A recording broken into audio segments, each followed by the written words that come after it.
Now, political forces in Egypt have decided on who will write the country's new constitution, ending a row that lasted nearly 3 months. A special panel consisting of 100 members of parliament will be tasked with the job.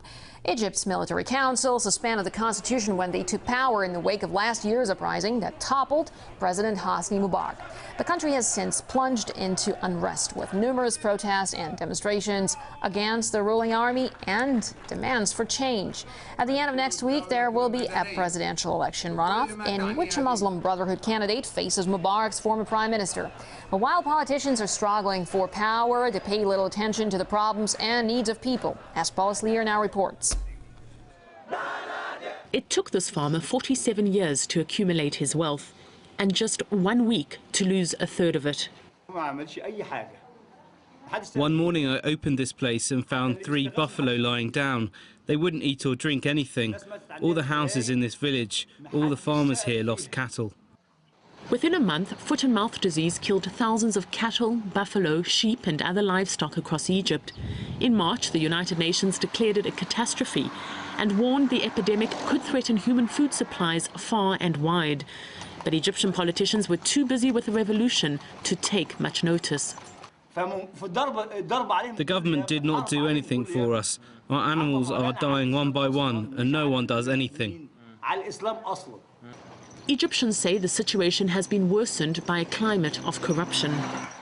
All government employees are undersalaried, underpaid, so corruption is very common. This made businessmen nearly free to do anything. When it was found out a new strain on the disease had hit Egypt, it sent heart rate soaring and prices rocketing. People got afraid and stopped buying meat, choosing instead to eat chicken and fish. This pushed the price of poultry up by more than 50%, while the cost of meat remained the same. Hussein says he's lost 60% of his business and is struggling to make ends meet. Things keep getting worse. No one's buying from me anymore. People are waiting to hear they can trust the meat. But they might be waiting a while. After the revolution, this has never affected the state. The state is the same old corrupted state. Only the people show difference. They do not resort to silence. They protest. But the state, the main bureaucracy, has never changed. Doctors have taken to the streets to protest against a government budget proposal that allocates less than 5% of spending to the health sector. But they're despondent. Priorities are not right.